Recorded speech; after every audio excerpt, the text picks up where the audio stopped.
Danny and I were discussing this beforehand, and we were discussing the idea that at a nation level, you have essentially you have different classes, and it's almost like at an international level, you now have the bourgeoisie and the proletariat, and there's no upwards mobility available to these smaller countries because they're constantly being held back. Yeah, well, they're stuck in what are known as debt traps. Yeah. And it's interesting. The petrodollar system is very relevant to this. It's almost like the foreign lending bubble that we still live in is almost like an outcome of it. And I'll explain, like, basically what happened was due to the end of colonial control over energy, OPEC was able to raise the price of oil, like, dramatically. And as Natalie was saying, not just individuals, but like sovereigns in the Gulf had this just enormous, historically crazy amount of cash in the early to mid 70s. So much so that they didn't know what to do with it. They couldn't just like hold it in cash. They had to go put it somewhere. And even though the U.S. had just basically been on the other side of a war with some of these Gulf countries, so over Israel in 73, Nixon and Kissinger were like, we got to get somebody to buy our debt. Like, this was like a problem. Like, Right. the U.S. dollar lost 50% of its value versus the German mark in the 3 years after Nixon took the dollar off the gold standard. Like, dollar had a major crisis. We had huge inflation in the United States. Obviously, a lot of it was tied to energy. A lot of it was tied to just our spending, our reckless spending in Vietnam and on our social programs. But basically, we needed to like find someone to buy our debt to help bring those interest rates down. So basically, we hired a guy off Wall Street named William Simon. He became Treasury Secretary. He flew out to Saudi Arabia. This is all documented. And they ironed out this deal where the Saudis would, again, price oil in dollars and then take the petrodollar is just the dollar earned by selling oil. They would take the petrodollars and invest them either into the growing eurodollar banking system in Europe or into the American banking system. And then as she was saying, a lot of this then made its way into these IFIs, these international financial institutions, and were lent to the third world. So in a lot of ways, the petrodollar system juiced up the banking system in a major way. And then that led to this like just crazy amount of lending to poorer countries. So by the end of the 70s, you had a 300-400% increase in loans to Latin America, Africa. You had, I mean, we talk about like bubbles, like the stock market bubble, the dot-com bubble. I mean, you had like mom and pop small banking institutions in the United States in the middle of nowhere making loans to countries in Africa. Like, it was crazy. So there was this huge bubble, and then it popped. So what happened was we had major inflation throughout the 70s, and then we brought in Volcker, and much like Jay Powell's doing today, he tried to kill inflation inside the United States by raising interest rates really aggressively and really quickly. So, he raised rates all the way up to close to 20%. And this did indeed, reduce inflation over time in the U.S. But what it also did is it popped this gigantic sovereign lending bubble to the third world, and all these countries, all of their debt that they've acquired from IFIs like the World Bank and the IMF are dollar denominated, and they print weak currency. So when the cost of capital goes up and the dollar gets stronger, they can't afford to pay anything back. So Mexico was the first one to go. They defaulted, I think it was in 82. And then what happens is like everybody's caught with their pants down because the US banking system was so over-levered on loans to these poorer countries that we had to go bail them out. This is a very important point. We didn't bail out Mexico in the 80s or in 94. We didn't bail out the Asian countries during the Asian financial crisis. We didn't bail out the Europeans in the 2010-11 sovereign debt crisis. We didn't bail out Russia in the late 90s for altruistic reasons. This wasn't to save the Mexicans and Russians and Indonesians. This was to save our banks that had lent to these climates. And if we didn't do it, then what would have happened is those countries would have defaulted, and then every loan is an asset on a Western bank's balance sheet, right, in this arrangement, and that would go to zero. And they don't like that very much because that causes a massive reduction of their balance sheet. So the incentives were for our system, which again is backed by these Western creditors, our incentives were to say, look, we can do one of two things. We can accept a bankruptcy and we can write down the loan, or we can just make another loan.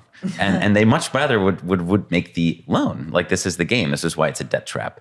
So because of this dynamic, you had exponential rise in third world debt from the early 70s to today. It literally is an exponential chart. I mean, you had mid-sized countries, large global south countries, even like Bangladesh, let's say, who would maybe have $100 million of external debt in the early 70s. Now they have $100 billion of external debt. And I mean, people knew that this was never going to be paid back. I mean, it's not designed to be paid back. It's a Ponzi scheme. The only possible way all these countries can pay back their debt is with more debt. And that's how the system keeps moving along. And that's why it's a debt trap. And it's very similar to like a drug addict, actually. There's a lot of people have made this comparison, but it's very much like these Western lenders at the sovereign level are drug dealers, and the drug is debt. And these poor countries, which are, again, are almost always led by dictators or unaccountable rulers, they're the addicts, and there's no one trying to take them to therapy or to rehab. It's not happening. So there's no incentive to change. There's just more and more and more debt, and that's one of the reasons why there's such limited international financial mobility, and why there's such great inequalities in the system, is because you have all these different currency regimes. And like we live in the dollar system or the pound system, and that's kept separate from like the naira system or the peso system, and that allows us to like crush the peso or the naira, to squeeze it to get more value out of it for us. But if we all, and this is where Bitcoin comes in the book at the end, and what I'm going to say later on stage, like if we're all in one open, neutral monetary network and language, you can't quite have these disparities in labor forces around the world. I mean, there will still be disparities, but they'll be basically like arbitrage. Like it'll tighten a little bit faster. If everybody's using the same currency, it's not possible to have this system.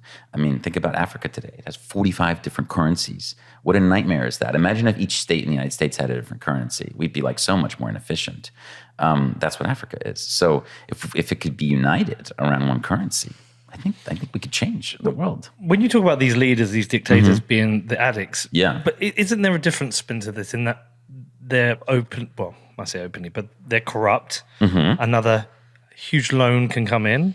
They know they can skim that off the top. Well, they don't have to pay it back personally. Yeah, so they get to skim off the top and export the totally, misery. They take 20%. Yeah, and they export the misery to the country. Totally. And like, let's say, and to Natalie's point, a lot of these leaders were Cold War allies. Not all of them, which was really interesting.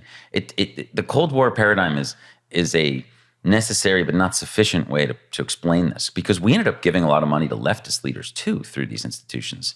So I think there's like the Cold War is a very important lens, but there's a bigger lens, and that's just the like powerful exploit the weak, like biblical stuff. Like that's just the bigger picture, and that's why we were giving money to like Ceausescu in Romania, Mengistu in Ethiopia, Nyerere in Tanzania, the CCP. I mean, the IMF was funding the CCP. So you can't just use the right-left paradigm to explain this. I mean, there's a good book called Perpetuating Poverty that came out in the 90s about the IMF and World Bank, and there's a line in there about, the IMF never met a dictator it didn't like. And that's what sent me down this rabbit hole in the first place. But I mean, it's true that like it takes two to tango, and there has to be someone to accept the loan. I mean, the problem with this whole system, though, from the beginning has been that none of these leaders accepting these loans were democratically elected, or very few of them were, and these loans were basically illegitimate. And when the leader was toppled, like for example in the Philippines in the 80s, they got rid of Marcos, who had borrowed billions and billions from the IMF and World Bank at high interest rates.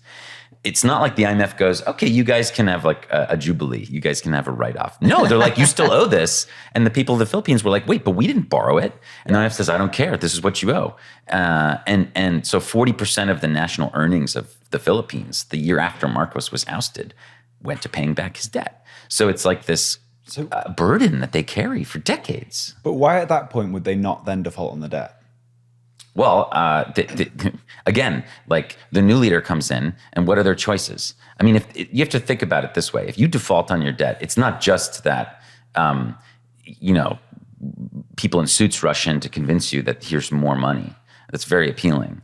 But it's also like, there's also not just political, but there's market stuff here. Like if your country is defaulting, no one wants to do business with you, right? So these are very tough choices. There's nothing easy here. Do you know what I mean? Yeah, no, absolutely. And so one of the toxic elements of this structure is that the multilateral institutions had so indebted many countries rising in the mid 20th century, post Second World War, and propped up these unaccountable dictatorial regimes who actually were never going to pay back this debt.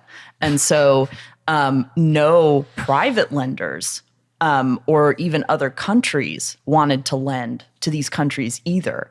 And so, like, the alternative always became another multilateral institution. Like the IMF was the lender of last resort because there was no other lender. And so they kept coming back to the well, the IMF, because what private company or what other government would want to do a bilateral loan to these dictatorial kleptocratic regimes? Well, they wouldn't. And so that then further entrenches the cycle. How much of this is malice and how much of this is a poorly incentivized system? Because I can imagine, I don't imagine you go to the World Bank or the IMF and they're full of evil people. No, I think it's very much the banality of evil thing. Like most people who work at these institutions, they want to go change the world for the good, I think, overwhelmingly. Look, I think a lot of this is like an outcome of our way of life and system. It's not necessarily like conspiracy where you get around a table and say, we're going to screw these people over. I think it's more of an outcome of the way of life we have. But some of it is definitely ranging from uncaring to malice. I mean, you can't be the amount of money we gave Mobutu in Zaire and what he did to the Zairean people. I mean, we were not ignorant of this. We knew exactly what was going on, and that is anywhere from uncaring to malice to evil, basically. Like our support for him. I mean, this is just a shocking stat. I'll share it later today. But when structural adjustment, which is basically the process through which a country, when they borrow money from the IMF or World Bank, they have to follow conditionality. And those things are often like currency devaluation, raising taxes, ends to subsidies on food and energy, basically like sending the country into a recession. And you have to think about it this way. They're trying to like cut any expenses. These countries in the global south aren't allowed to have free healthcare, education, retirement. That's only for rich countries. For these countries, when we go in as to develop them, we say, oh, no, you can't have any sort of state spending on anything because we need you to export cheap stuff to us. I mean, it is malicious, I think, because of the double standard. I mean, the UK has free healthcare, et cetera, but none of the British colonies, they were never allowed to have those things. So this is a huge double standard. And I'm a classic liberal. Like, I think that probably subsidies on these things are probably not a good idea. But you can't have the powerful countries subsidizing everything and then all the weak countries having nothing. I mean, that causes terrible unequal exchange is what it's known as. So, I mean, the cycle just gets deeper and deeper and deeper. And I think there is, malice here. And just to finish with the Zaire example, 1972 is when the structural adjustment really kicked in. And 1995 is when the conflict started to break out that ended up deposing Mobutu. But he was in power that whole time, and they accepted more than close to $2 billion of money from the IMF, and then, of course, a lot more from other IFIs. But the point is that during that time of adjustment, the Zaire currency that they used there was worth $1 in 1972. By 1995, it was worth 1/billionth of a dollar. And that's just the squeezing of the national life, like economic lifeblood, and the constricting of it. The real GDP of this country, even though the population exploded, declined by 40% during structural adjustment. So what happens is when you have precipitous declines in GDP while your population's growing, people die. Tons of people die. Like a good example based on Mexico, which is like a pretty good proxy for most of these countries. It's a large, medium-sized, large global south country. When there's a 2% decline in GDP, the mortality rate goes up by 1%. So you can start thinking about a 40% decline in GDP. So, tens of millions of people were killed by these policies, but no one will ever go to prison. There'll never be any justice. It's like Larry Summers was head of the World Bank's economic wing in the early 90s. He was like the chief economist. He's on Twitter telling us what to do. He was in the White House. He's going to live in a mansion. He'll retire nicely. Like, none of these people will ever face any justice for what they did in these policies, which is, of course, an outrage, but like, it is what it is. We're not going to be able to take them to the Hague or whatever. I think that Bitcoin is a way out. It's interesting, and maybe there'll be some justice there in some ways, but it is just something that we must reckon with.